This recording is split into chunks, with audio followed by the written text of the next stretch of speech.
अवधूत चिंतन श्री गुरुदेव दत्त. दिगंबरा दिगंबरा श्रीपाद वल्लभ दिगंबरा. दिगंबरा दिगंबरा श्रीपाद वल्लभ दिगंबरा. बोला श्री स्वामी समर्थ. स्वामी भक्तांनी कुठल्याही नकारात्मक घटनेत अडकू नये म्हणून स्वामी महाराज सतत प्रेरणा देतात. आणि ते प्रेरणा देण्याचं एक छोटंसं माध्यम म्हणजे स्वामी संदेश असतात. आजचे स्वामी संदेश सांगण्यापूर्वी प्रत्येक स्वामी भक्तासाठी हा संदेश आहे. लक्षपूर्वक ऐका. जिथे स्वामी समर्थ आपल्या प्रत्येक भक्ताशी थेट बोलतात. तुमच्या प्रश्नाचे उत्तर तुम्हाला इथेच मिळतं. लक्षात ठेवा, हा संदेश कोणताही भविष्यकथनासाठी नाही, तर फक्त तुमचीच हरवलेली शक्ती पुन्हा जागवण्यासाठी आहे. तुमचं मन जेव्हा हरतं तेव्हा स्वामी समर्थ स्वतःच तुमच्या आत्म्यातून बोलतात. आणि म्हणूनच आजही स्वामी म्हणतात की तुमचं उत्तर, तुमचा मार्ग तुमच्या समोर आहे. आता तुमच्या समोर 2 आकडे दिसत आहेत. एका डाव्या बाजूला आणि दुसरा उजव्या बाजूला. क्षणभर डोळे मिटा, स्वामींचे नाव घ्या आणि तुमच्या मनाला जो नंबर भावतो त्याला स्पर्श करा. कारण हाच तो पर्याय आहे ज्यात तुमच्या प्रश्नाचे उत्तर आहे. स्वामी समर्थ तुमच्या प्रश्नाचे उत्तर देणार आहेत. स्वामी म्हणतात, माझ्या लेकरा, तू जेव्हा उजवी दिशा निवडशील तेव्हा तू कृतीचा मार्ग निवडला आहेस. तू मनात खूप विचार करतोयस पण कृती थांबवतोयस. तुझ्या भीतीने तुला थांबवले, पण तीच भीती आता तुझ्या श्रद्धेने हरणार आहे. स्वामी म्हणतात, तू जिथे आहेस तिथेच देव आहे. तू जे करत आहेस त्यात मीच कार्यरत आहे. फक्त थांबणं सोड आणि पाऊल टाक. मी तुझ्यासोबत चालतो आणि प्रत्येक वळणावर आजपासून तुला स्वतःवर आणि माझ्यावर विश्वास ठेवायचा आहे. जे लोक तुला सोडून गेले, ज्यांनी तुझ्या मनातील जागा मोकळी केली, ती माझ्यासाठी जागा मोकळी करून गेले आहेत. तू कामात अडकला आहेस, नात्यात दुखावलास किंवा मनात काही ओझं आहे, पण लक्षात ठेव, स्वामी समर्थ म्हणतात, मी प्रत्येक जखमेचे औषध आहे. तू फक्त माझं नाव घे आणि पुढे चाल आणि बघ, पुढचं काही दिवस तुला प्रकाश दिसेल. तुझं काम जिथे थांबलं होतं तेथूनच सुरू होईल. कारण तू निवडलेली उजवी बाजू म्हणजे कृती, श्रद्धा आणि नव्या सुरुवातीचा मार्ग. स्वामी म्हणतात, माझ्या लेकरा, तू जेव्हा डावी दिशा निवडशील तेव्हा तू अंतर्मुक्तीचा मार्ग निवडला आहेस. तू बाहेर बघतो आहेस पण विसरतोयस. स्वामी म्हणतात, सगळं उत्तर तुझ्या आतच आहे. तू काही निर्णय घाईने घेतलेस, काही वेळा भावना तुझ्या विवेकावर भारी पडल्या आणि म्हणूनच आज मनात अशांतता आहे. पण घाबरू नकोस. ही अशांतता म्हणजे शिक्षा नाही, ही माझी जाणीव करून देणारी कृपा आहे. ज्या चुकांमधून तू गेलास त्या चुकांनीच तुला घडवलं आहे. आता फक्त एक गोष्ट कर, स्वतःला माफ कर. तू जेव्हा स्वतःला माफ करशील तेव्हा तुला कळेल की स्वामी समर्थ नेहमी तुझ्या पाठीशी होते. आजपासून मनात शांतता ठेव. अति विचार नको, अति भीती नको. तू देवावर विश्वास ठेव. देवाने कधी तुझ्या श्रद्धेचा अपमान केला नाही. तो नेहमीच तुझ्या सोबत होता. श्रद्धेने आजचा दिवस सुरू कर. स्वामी म्हणतात, थांब, श्वास घे आणि मला आठव. मी तुझं भविष्यच बदलणार नाही, तर तुझं मन स्थिर करीन, ज्यामुळे भविष्यात तुला कधीही भीती वाटणार नाही. तुझ्या चुकीचा पश्चाताप म्हणजे तुझ्या पुढच्या अध्यायाची सुरुवात.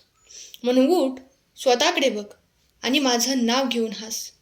कारण तू निवडलेली डावी बाजू म्हणजे आत्मशांती, सुधारणा आणि नव्या आत्मविश्वासाचा मार्ग.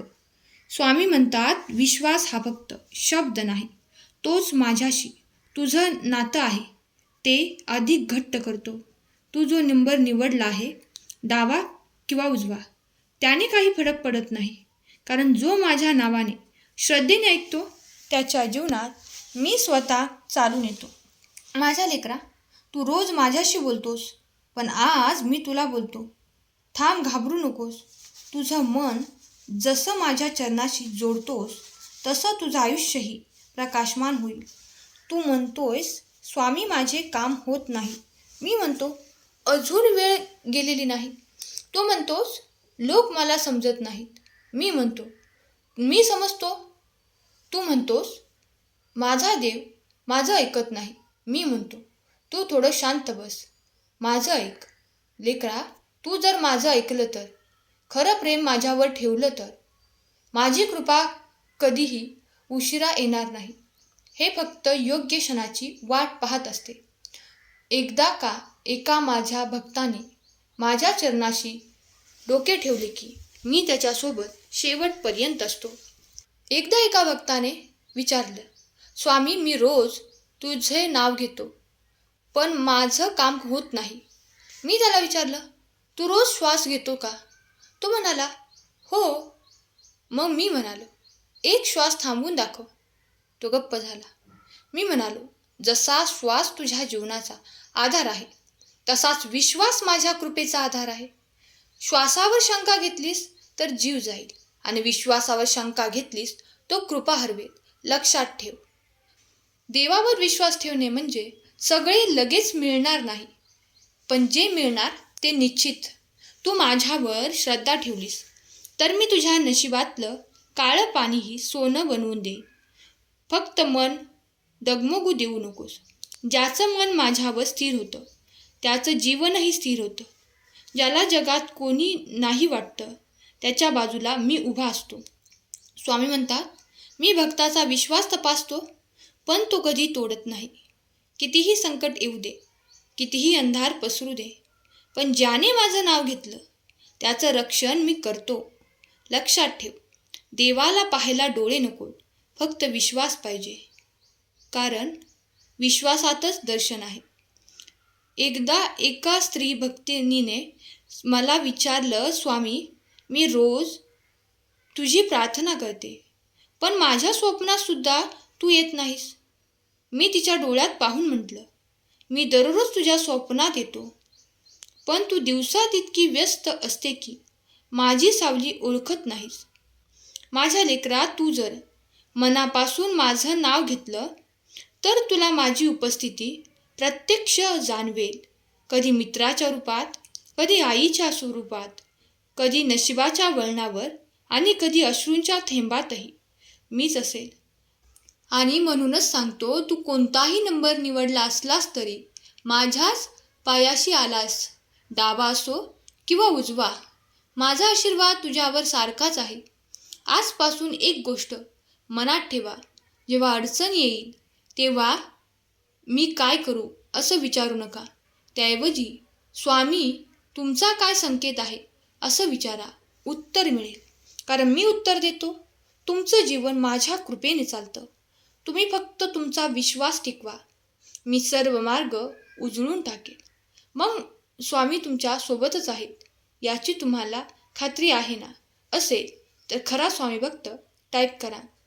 सर्वांनी एकाच स्वरात श्री स्वामी समर्थ, जय जय स्वामी समर्थ बोला. स्वामी भक्तांनो, आजचा संदेश जर तुमच्या मनाला भावला असेल आणि तुम्हाला हा संदेश आवडला असेल तर तुम्ही या संदेशाला लाईक करा. तुम्ही हा संदेश ऐकला म्हणजे स्वामींनीच तुम्हाला इथे आणलं आहे हा विश्वास तुमच्यात कायम ठेवा. आणि दररोज सकाळी एकदा म्हणून बघा, श्री स्वामी समर्थ माझ्यासोबत आहेत म्हणून. काहीच अशक्य नाही. व्हिडिओ आवडला असेल तर व्हिडिओला लाईक करा, शेअर करा, आणि स्वामींच्या भक्तिमय चॅनलला सबस्क्राईब करायला विसरू नका. कारण जेव्हा तुम्ही स्वामींचे नाव पुढे नेता तेव्हा स्वामी समर्थ स्वतः तुमच्या नावावर अनेक विजयाचे पताके लावत आहेत. तुमच्या सर्वांच्या सर्व इच्छा स्वामी पूर्ण करत आहेत. तुमच्या कुटुंबात आनंदाच्या लहरी येत आहेत. स्वामींनी पाठवलेल्या चमत्कारासाठी तयार राहा.